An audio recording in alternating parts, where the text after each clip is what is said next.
everyone, my name is Aarti Ghargi and you're watching HW News. Should 60 be the age of retirement? As an individual who is in their 50s, would you want to retire at 60? I'm asking this question because this is intricately linked to the question of pensions. Recently, India saw protest by government employees over bringing back old pension scheme, that is the OPS. Earlier, in states like Himachal Pradesh and Rajasthan, both ruled by Congress, OPS has already returned. In Himachal Pradesh, in fact, that was a turning point for the party, especially with respect to the polls. Recently, Maharashtra also witnessed protest by employee unions asking the system returns to OPS. The protest was called off after the assurances from the government. But do you know that India isn't the only country where pension has become such a contentious matter? Even France is witnessing strikes and protests on massive scales, sometimes violent, over pension. French President Emmanuel Macron, although survived a no-confidence vote, is facing the heat over his pension reforms. So why has pension become such a contentious point? Why France's pension reform led to protest and what it says about pension schemes back in India? Is there any similarity? Let us go through it in this video today. But before that, if you're watching this video on YouTube, please make sure you subscribe to our channel, like this video and comment below it. If you're watching on Facebook, then follow our page and share this video. Well, first, a pension is a fixed sum that an employee gets at a certain interval after his or her retirement. There are investment-based pensions too, but for this video, we are dealing with employment-based pension. Pension is sort of a social security after attaining a particular age when a person can no longer dedicate as much energy and force in work. When they become elderly, they need support. Pension is a social security in monetary form, a way of the state or the government giving back to the employee for the years of service they put in. Each country has its own policy on pension. France has its own system that goes back to the time of Second World War, introduced by the National Resistance Council when the country was reeling from the aftermath of the war. The retirement system in the country is cherished by the generations, especially because it is seen as hard-earned. And that is why the new pension reform brought by Emmanuel Macron has been met with strong protest. Especially the blue-collared workers of the country have been raising their voice against this pension reform. Many of them have gone on a strike. In cities like Paris, the garbage is piling up. Garbage bags were seen strewn on the roads as the workers went on a strike. Violence was also reported in several regions against the government's plan. Now, before coming to the reform plan that has caused so much fury to the workers in France, let us understand how France's existing pension system works. Well, in France, all retirees get a state pension. Mandatory payroll taxes are paid by those currently working. These taxes paid by the working population funds the pensions of the retirees, which means the younger generation of those in the workforce bear the cost of a short pension to the older generation. This is also the state-backed scheme, which means that generations can retire within a short sum of money. French politicians also laud the system for creating solidarity between the generations.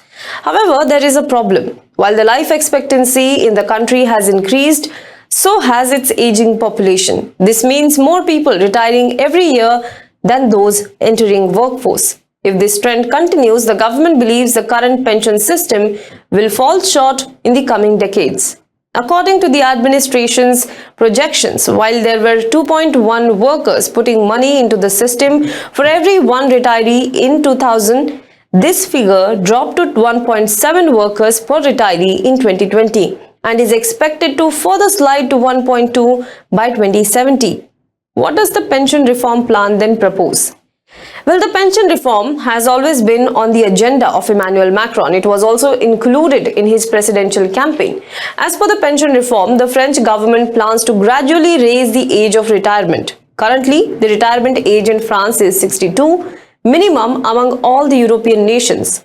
Now, the reform proposes to take it to 64. Now, in the old system, the workers had to complete 42 years of working to get a full pension. Now, it has been increased to 43. According to the new plan, the retirement age will be raised by 3 months every year till 2030.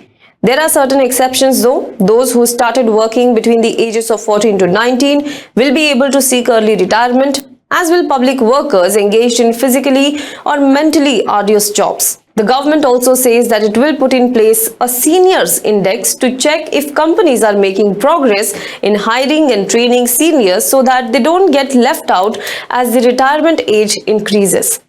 The reform will also put an end to a dozen or so special regimes that different retirement ages and benefits for different categories of workers, including rail workers, electricity and gas workers, as well as central bank staff. However, the changes will only apply to new workers in these sectors. Existing workers will still benefit from the special regimes. But say if you're a mother who has taken significant time off work to raise a child, or a person who has taken off work for long study, you will have to complete the set number of 43 years of working to avail pension benefit, which means working till 67 even. So why is it facing such a strong opposition? As I said, the France's pension system is such where the younger working population, younger working generation pays for the pension of the older generation. Generations of workers have accepted high mandatory taxes to fund the pension system because it creates interdependence and guarantees state-backed pension earnings. The new system means current workers will have to work longer to sustain pensions for the ever-increasing aged population. This at a time when the life expectancy has touched 82 as per the 2020 World Bank figures. Some have also flagged that the reform will negatively affect blue-collared workers who often start working young, have shorter life expectancies, or have less optimum working conditions compared to those white-collared workers. Opponents of the reform also argue that the government could have found alternate measures like increasing payroll taxes paid by the workers, taxing the wealthy more, or not tying pensions to inflation. Others also argue that Macron's government is just amplifying the danger of the system's projected deficit. Well, this is not the first time that France is facing protest over pension reform. Large-scale protests also rocked Paris in 1995 and 2010. Even in 2019, Macron government wanted to bring pension reform, a better version of the current reform, but that was also met with great resistance. The transport services workers staged one of the biggest walkout, bringing it to halt. But later, because of the pandemic, the reforms were stalled. What fueled the violent protest was the way the pension reform bill was passed through the French National Assembly without a vote. In a last-minute announcement, the French Prime Minister decided to use special provision 49:3 of the Constitution to pass the bill without voting in the National Assembly. The opposition reacted with a strong protest inside the National Assembly, but also moved two no-confidence motions against Macron. Both motions did not get enough numbers to be passed, and thus Macron sailed through the storm. But the protest in the country continues. Well, does it have any similarities to India's OPS versus NPS debate? That's a main question of this video.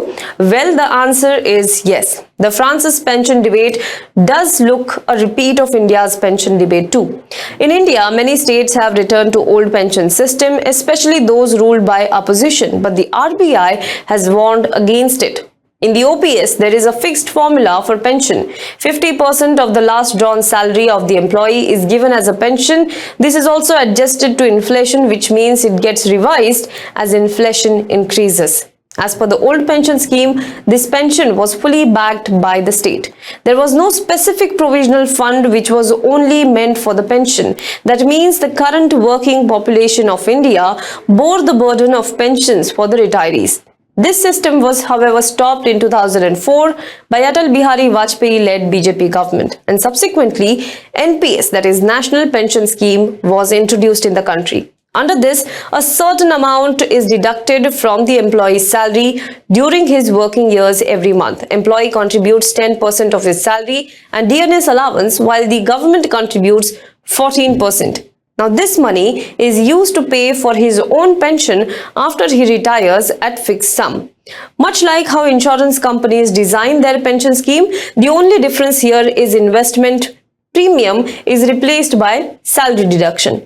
As states started going back to OPS, RBI has warned that this is not advisable considering it will put more burden on the state exchequer. A staggering data comes from CMIE that reveals that the share of pension spending in state revenue has been steadily increasing. It was less than 10% at the beginning of the reform period and had increased to more than 25% by 2020-2021.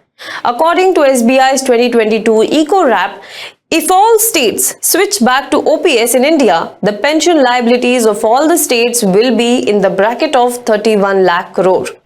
Well, two reasons why France and India's pension debates are similar: because both pension reform and NPS talk about sustainability of the pension scheme and the increased life expectancy and more aging population. One of the criticism of OPS is also that major chunk of money that is allocated goes to handful of people. Now let's talk about the HW point of view.